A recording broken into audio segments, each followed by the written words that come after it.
Well, hi everybody, this is DearMamaSal. And for those of you who wanted to hear the results of my recent medical tests, that's what this video is about.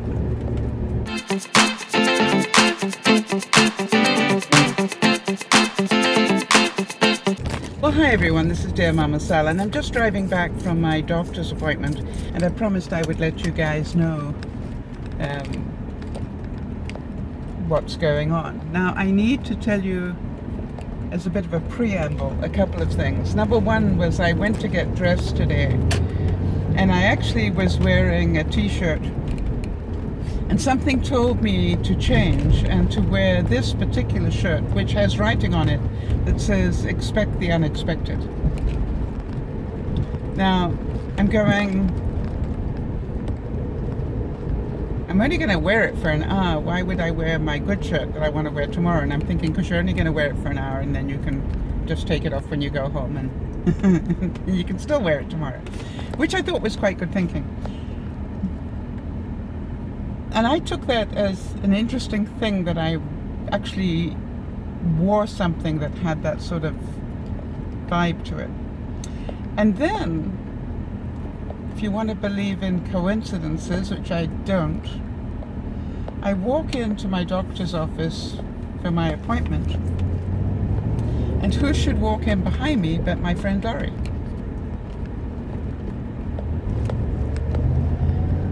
And it was strange, because Yvonne had asked me whether I wanted her to go with me for this particular appointment, and I said, no, I think I'm fine.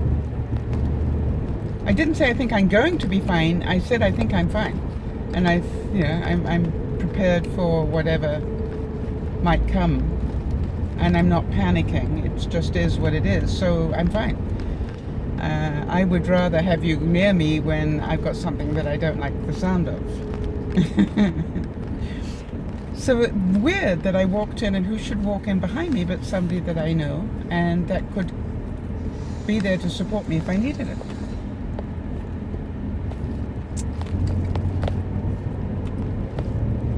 And so that is exactly what ended up happening. I hear that the second lot of tests went pretty well, in as much as they didn't find blood in my urine anymore, and that my filtration rate was back up to where it should be.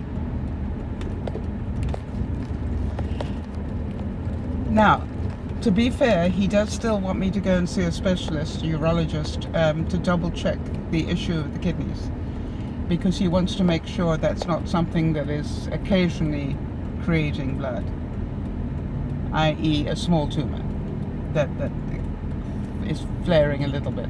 So, I'm not 100% out of the woods on this, but definitely was well worth not panicking. And that was the point I was trying to make to everybody, that, you know, until you really know, there isn't much point. Now, the thing that some of you who are close to me know is that I did end up having to be very careful that I didn't go back to smoking, because, you know, it would be unrealistic not to worry. All right? I mean, that's the realistic thing, is you have a possible double whammy negative, i.e. number one, kidney failure, and secondly, possible tumor. Now, if you don't worry, then you're not being honest. You know, so it's not that I didn't worry. I just refused to let it absorb my every moment, and which is why I painted. And why did I paint? Because I didn't want to smoke. And for those of you who know my background, you know, I gave up smoking 5 years ago. And the normal thing to do when you get into a situation you don't know how to control, because you can't control it, is to smoke. That was my coping mechanism. So you understand there is no way I wanted to go back to smoking. And so what I decided to do was totally absorb myself in painting, so that I wouldn't have to think about it. And I'm glad I did. I got an awful lot of paintings. Small ones, but an awful lot of them. So now I just have to wait to get in to see a urologist. And they may have to do an internal. That is,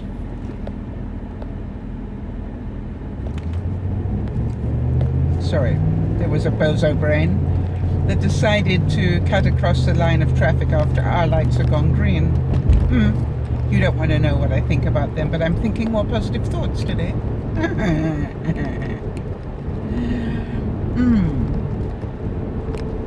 Yep. Anyway, so I still have a possibility where they may want to do an internal of my kidneys, bladder and kidneys.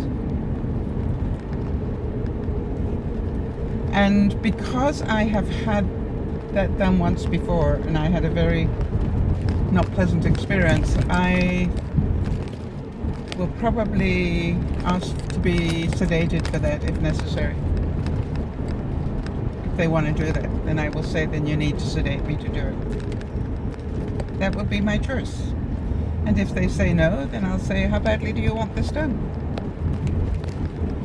I checked with my doctor whether it's possible to sedate me for something like that, or do they have to have me awake? So there we are. Good news. Good news is nothing to worry about that we know of. Nothing too serious. Now the very good news was that even though I hadn't had it confirmed, I started to be more aware of what I was putting into my body in terms of protein and stuff, in case I had to change my diet dramatically. And now I do know what the recommended amount of protein is. But unless my kidneys show wrong again, I should be pretty good. How's that for good news? Now, the bad news is I still don't know why I'm so tired.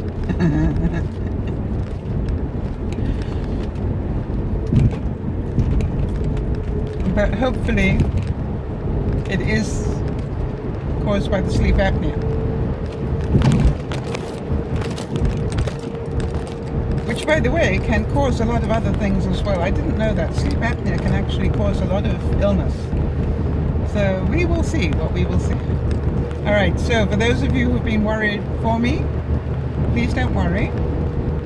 I'll surely let you know if you have reason to worry, because you will know all about it. I hope that within this somewhere you guys understand what I did was an avoiding, it wasn't really an avoiding tactic, it was a mind-absorbing tactic, because I didn't want to make myself more sick by worrying, because I knew that wasn't going to help me. What I wanted to do was to be aware of what I was eating, in case it was, and also to do the best I could in case it was any of those problems. And now I'm going to go and have poutine, because I deserve that as a treat. I don't care if it's unhealthy. It's like, we'll see. Anyway, the good news is, so far so good. Yay!